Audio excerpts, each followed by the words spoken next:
How you doing, YouTube? Matt Massive Beer Reviews, back with a little bit of semi-local stuff to me. Hopeful goodness in the books here. In the form of, this would be Warwick Farm Brewing. This is their Hazylvania Hunters DDH IPA. This is a 6.5%, brewed in historic Bucks County, Pennsylvania. And is, it's a collab. Okay, it's Breweries in PA. Breweries in PA is like a it's like a social media account, like almost like a advertising kind of thing for breweries in Pennsylvania. It makes sense, breweries in PA. And it says drink cold, enjoy fresh. This double dry hopped hazy IPA began with Citra and was followed around of Citra Galaxy in Brew 1. Expect intense peach, pineapple, tropical fruit flavors, and this collaborative brew where friends from breweries in PA. Yeah, this is a week old. I went down to Warwick Farms. I had to, not that I wouldn't go there on my own, but I've been pretty not brewery friendly. At least during COVID, I haven't gone to a ton. And there's a farm down there that we always get Christmas presents for our friends and family at, and it's about 15 minutes away from these guys. So I popped in, grabbed a couple Sixers. Here we go. Label is cool. I'm always down for a map. I like Indiana Jones. I like Uncharted. I like those kind of things. Yeah.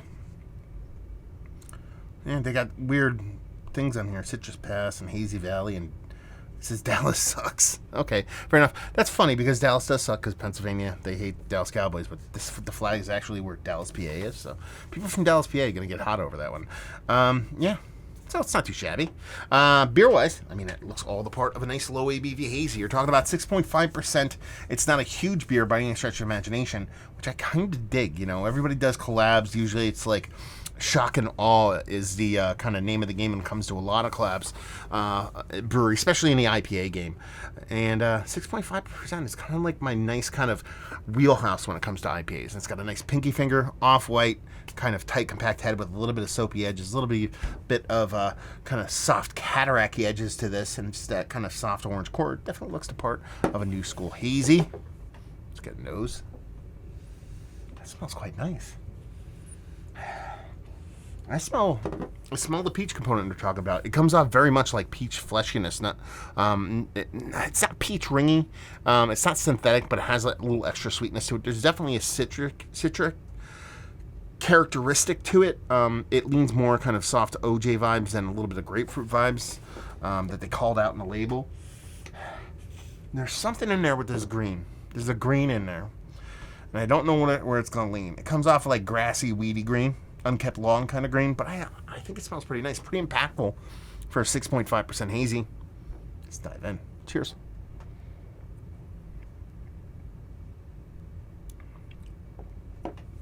That's pretty good. Man, that's soft. Really nice and soft.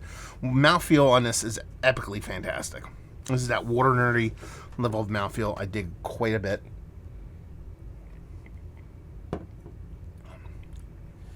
It's peach characteristics there. It's not over the top. Definitely leaning into those OJ vibes for me. And that green component I got out of the nose is still there, but it's still kind of a mystery. And by that I mean, I could call it a bunch of different things I think it would qualify. Weedy, smoking weedy, pulling weedy, haven't kept long weedy, grassy, greeny. I think it kind of touches a little bit in all those, so it's kind of like a medley of greenness, but it's not like a hop pellet green. There's no kind of hop burn or anything like that. So it's aggressively hopped. It's meaningful in both the kind of fruit flavors that it provides, but also that green portion of the show. But that green portion is very kind of multi-layered when it comes to the greenness, which actually is pretty damn cool. And like I said, the mouthfeel.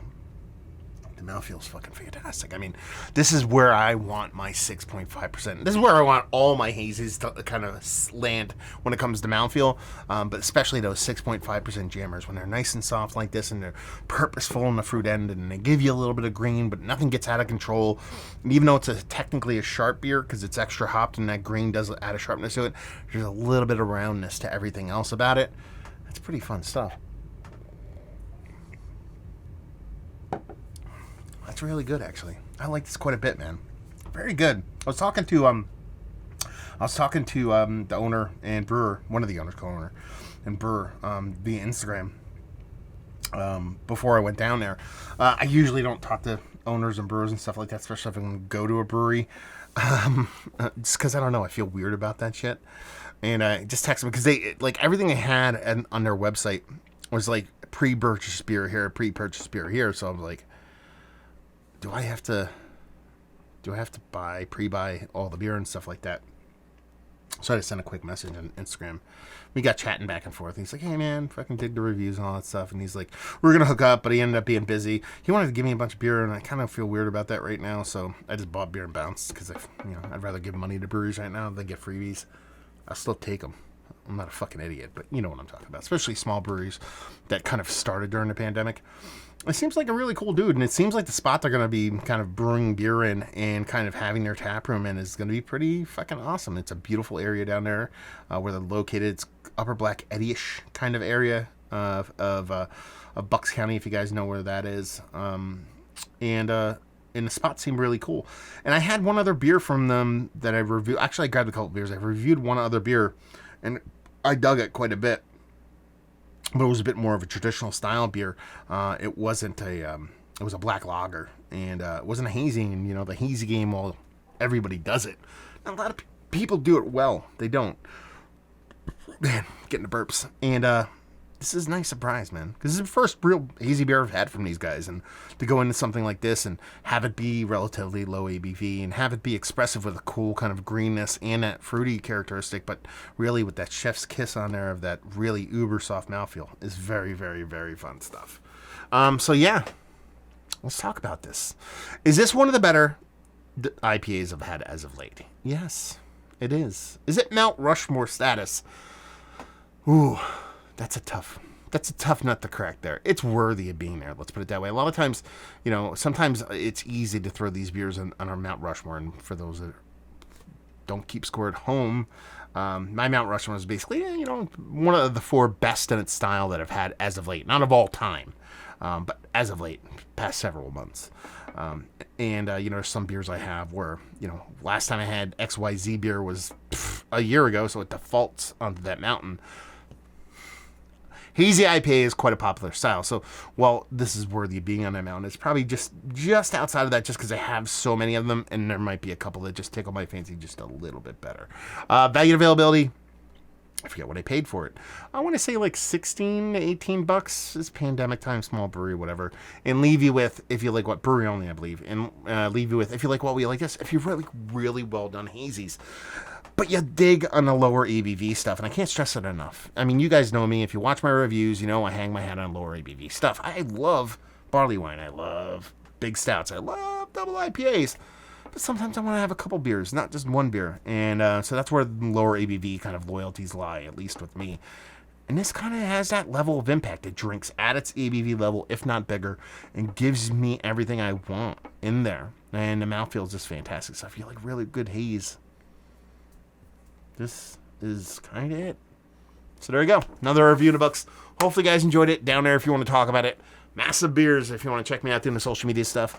Beer Massif. There it is. Yeah, if you want to see me doing the whole podcasting thing.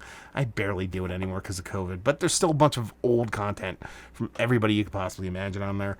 And hopefully you guys enjoyed our review. Hopefully you're enjoying a little bit of, local-ish PA jams right now. Hope to see you next time. Cheers.